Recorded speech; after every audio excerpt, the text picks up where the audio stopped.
Hello दोस्तों, concern channel में आपका स्वागत है। इस मूवी का नाम शेरदिल है, जिसमें अभिनेता पंकज त्रिपाठी गंगा राम का भूमिका निभा रहे हैं।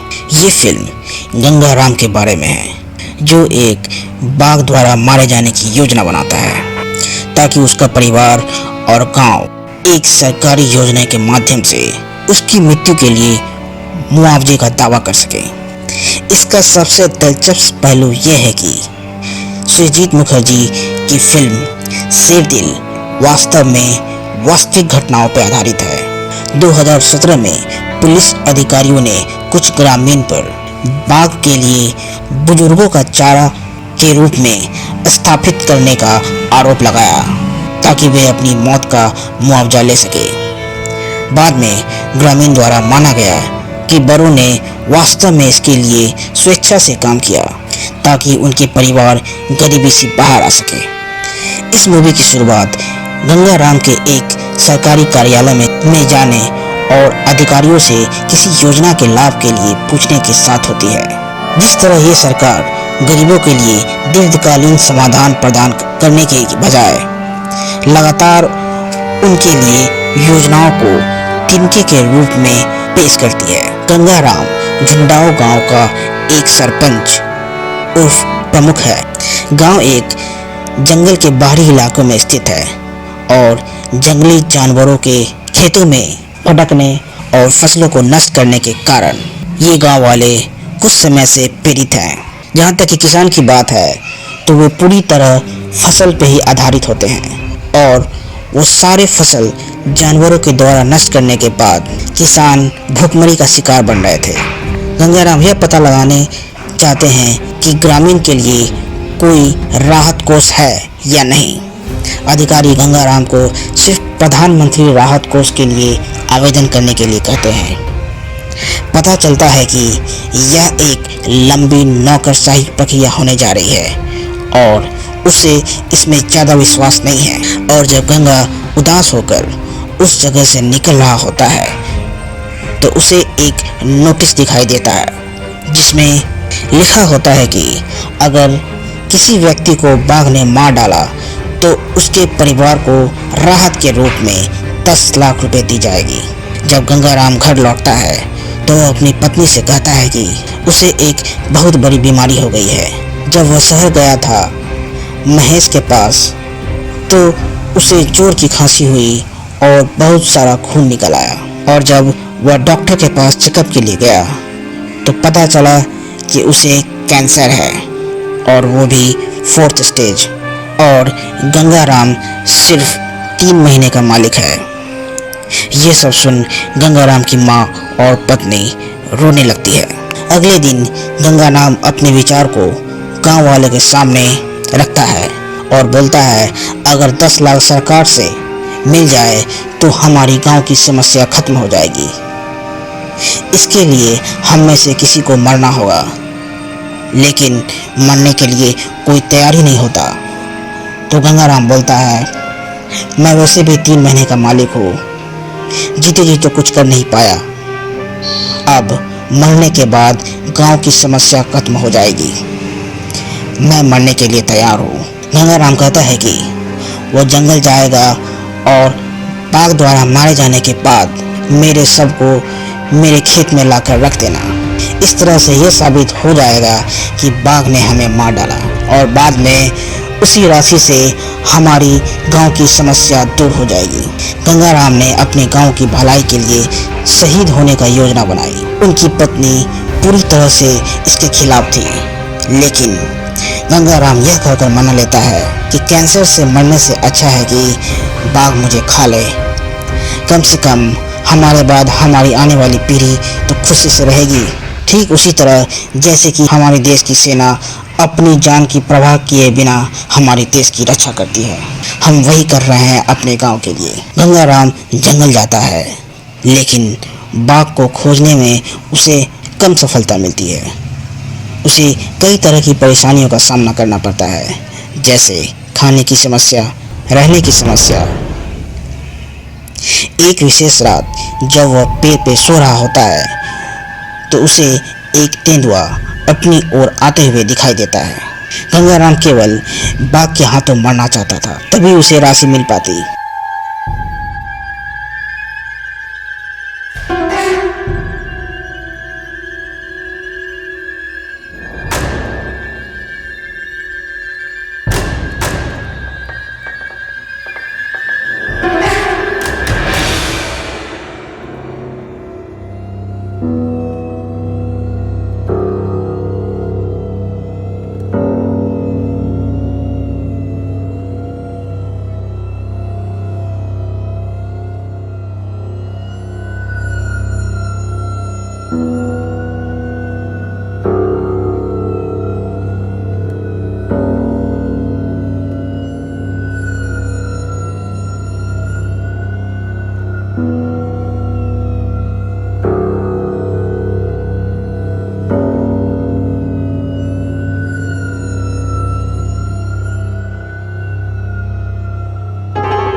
इसीलिए जब वह एक शिकारी द्वारा बिछाए गए जाल में फंस जाता है तो वह और जैसे ही जानवर उसकी ओर अपना रास्ता बनाता है तो इन युवाओं को शिकारी द्वारा मार दिया जाता है। उस शिकारी का नाम जिम अहमद है, जो जंगल में अवैध रूप से काम करता है और वो बाघ को मारने के लिए जंगल आया है ताकि उसके खाल को, हड्डी और खून को ब्लैक मार्केट में बेच सके। फिर गंगाराम बोलता है, जानवरों का तो पता नहीं, बस हम गरीब की जानों का कोई कीमत नहीं है। बस इतना याद रखना कि तुम बाघ को मारने आए हो और मैं बाघ से मरने आया हूँ। जिसके बाद दोनों एक दूसरे की मदद करने के लिए एक समझौता पर आते ही दोस्ती कर लेते हैं। जिम जो कर रहा है वो कानून के खिलाफ है, लेकिन गंगाराम भी संहिता का ठीक से पालन नहीं कर रहा है। अपनी दोस्ती के माध्यम से गंगाराम मनुष्य, जानवरों और प्रकृति के बारे में अपने लंबे समय से चलती आ रही कुछ मान्यताओं पर सवाल खड़ा करता है। जब गंगाराम अपने बारे में बताता है कि वो जंगल में क्यों आया है तो जिम आश्चर्य होकर बोलता है कि आप सरपंच होकर खुद ही मरने चले आए। उधर शहर से महेश वापस गांव आता है, जिससे पता चलता है कि गंगाराम शहर तो आया था, बस 5-6 दिन ऑफिस का चक्कर काटा और वापस घर चला गया, लेकिन कैंसर के बारे में वो कभी जिक्र नहीं करता है। तब गांव वालों को समझ में आता है कि गंगाराम झूठ बोल रहा था और ये सब सुन उसकी बीवी बेहोश हो जाती है। फिर गांव वाले वन विभाग के ऑफिस में गंगाराम के बारे में बोलते हैं कि गंगाराम 10 दिन से घर वापस नहीं लौटा है। दरअसल जंगली जानवर हमारी गांव की सारी फसल नष्ट कर देती है। उसी जानवर को भगाने जंगल की तरफ गया था, लेकिन 10 दिन हो गए अभी तक वापस नहीं आया। वहाँ के अधिकारी बोलते हैं कि बचने का उम्मीद तो बहुत कम है, अगर लाश मिलेगी तो खबर कर दूंगा। उधर जंगल में जैसे ही वो एक साथ बाघ को पता लगाते हैं, वे उसके क्षेत्र के बहुत करीब आ जाते हैं और उस जगह पर रात बिताने का फैसला करते हैं। अगले दिन जब गंगाराम बाघ के सामने आता है तो बाघ उसे देख कोई हरकत नहीं करता, क्योंकि बाघ का पहले से ही हिरन का शिकार करके पेट भर चुका होता है। इसीलिए वो गंगाराम पर हमला नहीं करता। बार बार गंगाराम के द्वारा उत्तेजित करने के बावजूद बाघ कोई हरकत नहीं करता। पीछे से झाड़ी में छिपे जिम बंदूक ताने खड़ा होता है और गंगाराम को सामने से हटने को कहता है।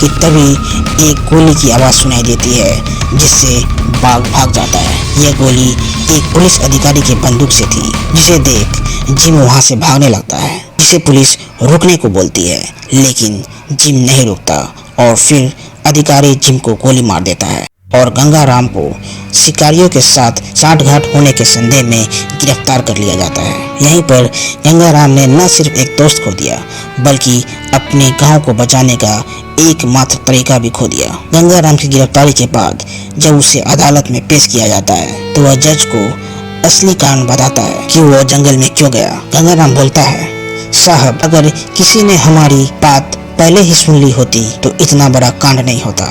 हुजूर, हमारा गांव जंगल से सटा हुआ है। हमारे बाप दादा पूर्वज न जाने कितने सालों से वहां रह रहे हैं और हमारा जंगली जानवरों का रिश्ता बड़ा ही मधुर है। लेकिन इधर कुछ सालों से समस्या शुरू होने लगी जब जंगली जानवर हमारे खेतों में आ जाते हैं और उसे नष्ट कर देते हैं, तो हमारे बच्चे को लगता है कि ये हमारा दुश्मन है, उसे मारो। हुजूर, हम भी कुछ दिन जंगल के भीतर गुजारे हैं तो समझ में नहीं आया कि कौन किसका दुश्मन है। जानवर हमारे इलाके में घुस रहे हैं या हम उनके इलाके में घुस रहे हैं। साहब, कुछ हो रहा है जंगल के उस पार जो हमें दिखाई नहीं दे रहा है, जिसके चलते जानवर अपनी भूख मिटाने गांव की ओर भाग रहे हैं और गांव वाले शहर की ओर भाग रहे हैं और शहर की जो भूख है जो कभी मिटती ही नहीं। हुजूर, इस सब का मूल कारण है गरीबी और भुखमरी। हमारे गांव के गरीब मर रहे हैं, लेकिन गरीबी नहीं मर रही। हुजूर, वो जस के तस है।